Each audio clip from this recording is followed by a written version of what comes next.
She sent me a message that said, "I'm staying at my ex's tonight. You can show me you're not possessive by being totally fine with it." I answered, "Do whatever you feel you have to do."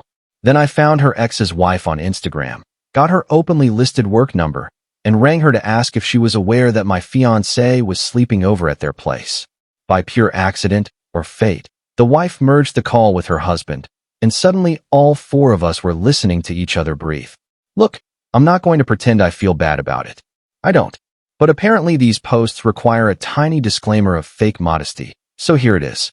6 weeks ago I, 36M, was still engaged to Stephanie, 34F, my girlfriend of 2 years. Past tense intentional. We shared a nice 2-bedroom in Lincoln Park, Chicago, relevant later for lease reasons. Split, everything 50-50, and I genuinely believed we were solid. I'm an architect who designs eco-friendly office buildings. She's a digital marketing director for a decent-sized firm. No children, one extremely judgmental tabby cat named Maurice who never fully recognized my authority in his kingdom. We met at a mutual friend's apartment warming, instantly clicked over our shared disgust for hazy IPAs, and for 2 straight years things were calm, pleasant, almost dull in the best way. Second anniversary, I proposed. She said yes. We booked her parents' lake house in Wisconsin for next summer. Life was on rails. Then came the text. I was in Denver for a 3-day sustainability conference. Lots of slides about mass timber and passive house standards, the usual nerd fest. Second night, I'm brushing my teeth around 11:40 p.m. when my phone lights up. "Hey babe, bumped into Jason at Murphy's. Caught up longer than expected.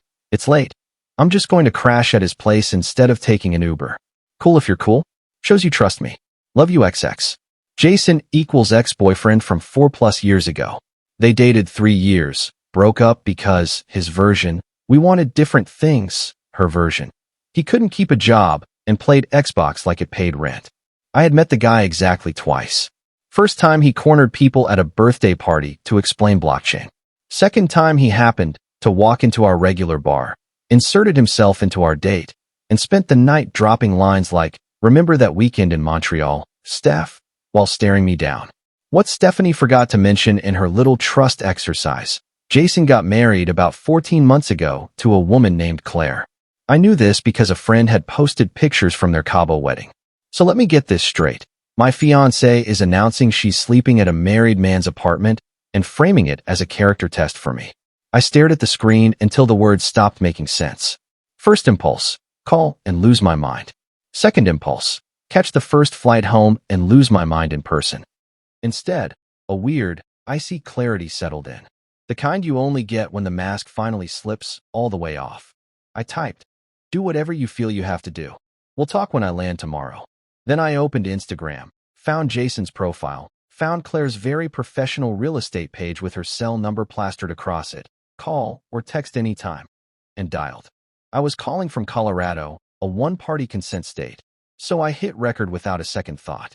A bright, professional voice answered, "This is Claire." "Hi Claire, you don't know me. My name is Alex. I'm engaged to Stephanie Weber, Jason's ex-girlfriend from a few years back." Long pause.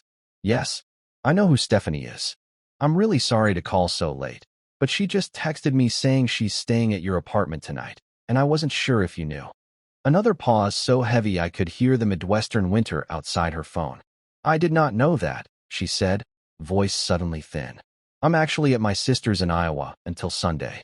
Jason told me he was watching basketball with friends. I'm sorry to be the one to tell you. Please don't apologize. Give me 1 second." I heard rustling, then, "Hey Siri, call Jason." Before he even picked up, she announced loudly, "I'm adding you to a 3-way call with Alex, Stephanie's fiancé."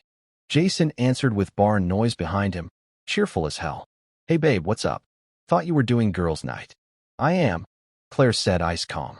"Quick question, Jason, is Stephanie at our apartment right now?" Dead silence except the background chatter fading as he clearly stepped outside. Why would she be?" "Because," I offered helpfully, "she texted me 20 minutes ago saying she's crashing there tonight." Jason's whisper was pure panic. "Who the hell is this?" "Alex, we've met. You explained Dogecoin to me. Twice." Claire jumped back in. "And I'm your wife, currently on speaker with Stephanie's fiancé, who was kind enough to check whether I'm okay with your ex sleeping over while I'm 4 hours away. This is a misunderstanding, Jason started. Claire cut him off. Put her on the phone. Muffled voices, then Stephanie, confused and a little drunk. Hello? Hey Steph, it's Alex. You're on a conference call with me, Jason, and his wife Claire. Just wanted to make sure everyone's on the same page about tonight's arrangements. The noise that came out of her was half gasp, half screech.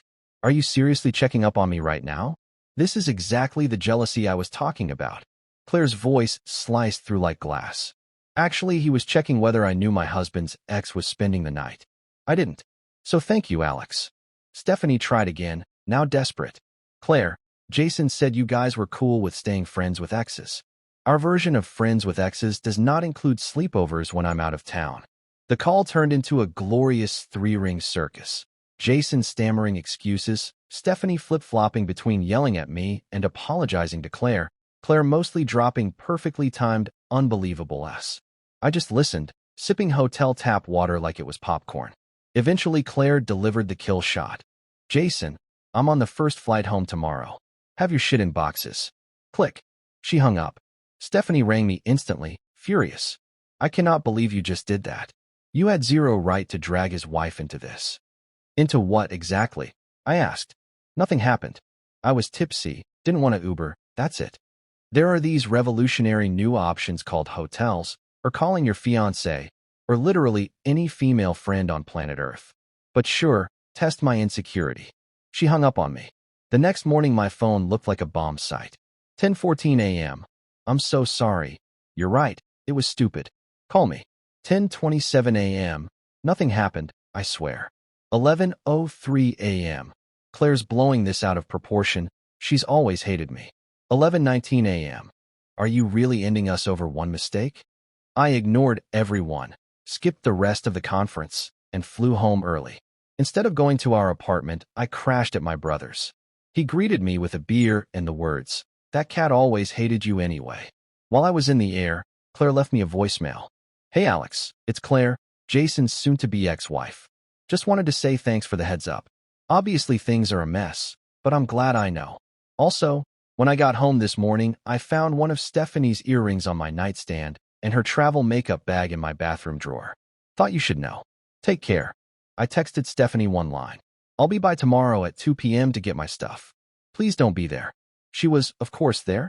Maurice watched from the top of the fridge like a furry judge as she trailed me from room to room, cycling through tears, justifications, and accusations.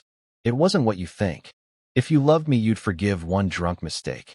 Calling his wife was a massive violation of my privacy. You've always been threatened by Jason. I packed in silence. Passports, external hard drives, the good suits, my grandmother's ring box, still had the ring, thankfully. Silence seemed to infuriate her more than arguing. When I was done, she physically blocked the door. You're throwing away 2 years over nothing. I looked her in the eye. You announced you were sleeping at another man's apartment, hid the fact his wife was away, and called it a trust exercise. Claire found your earrings in her bedroom. So tell me again what part I'm misinterpreting. She opened her mouth. Nothing came out. I set my key on the counter, gave Maurice one last chin scratch. He allowed it like a king granting knighthood, and left. The fallout was predictable. Friends picking teams, awkward calls to parents, Stephanie spinning different stories depending on the audience. I was controlling, I was paranoid, I humiliated her, etc. 2 weeks later, I met my buddy Mike for drinks. Turns out he'd been at Murphy's that night. Turns out Stephanie and Jason had been meeting there once or twice a week for at least a month, always tucked in the dark downstairs booth. He never mentioned it because exes can be friends, right? Until I told him the rest. 3 months after the implosion, I was mostly healed, new apartment, buried in work, even dating casually. Breaking the lease cost 2 months rent plus 60-day notice. But sanity is worth more than $4,000. Then an email from Claire Johnson. Subject line, probably want to see this. Screenshot attached. Text thread between Jason and Stephanie from 5 months earlier, when Stephanie and I were still picking out save the dates. Jason, C is at her mom's all weekend. Tomorrow still on? Stephanie, A has that work thing till late. I'm yours. Same hotel as last time. Jason, bringing the thing you asked for, winky face. Stephanie, Can't wait. Claire's note. Found these on the shared iPad during divorce discovery. There are dozens more going back almost a year. You didn't overreact. Hope you're okay. I wrote back. Thank you. You deserve better too. 2 days later, she invited me for coffee. Strictly therapeutic, no rom-com expectations. One coffee turned into 3 hours. We laughed. Actually laughed, comparing the insane excuses we'd both been fed. We didn't swap numbers that day. Too weird, too soon. But a month later, we accidentally kept running into each other at my favorite bookstore, at her usual farmer's market. By the third not accident, we admitted we were stalking each other's routines and finally exchanged numbers. We've been seeing each other 2 months now, moving at glacial speed, both of us still half convinced we're going to get hurt again. But there's something grounding about being with someone who watched you get lied to in real time and still chooses to be gentle. Last week, Stephanie texted me out of nowhere. Heard you're dating Claire now? Kinda pathetic, the two betrayed ones clinging to each other.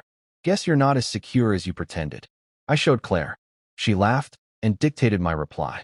Actually, we bonded over our impeccable taste in partners, followed by spectacularly bad judgment. Working on the judgment part. Hope you and Jason are thriving. Immediate response. We're not together. He's with some 23-year-old now. We didn't reply. We ordered Thai, opened a decent bottle of red, and toasted to the universe's twisted sense of humor. Maurice still hates me.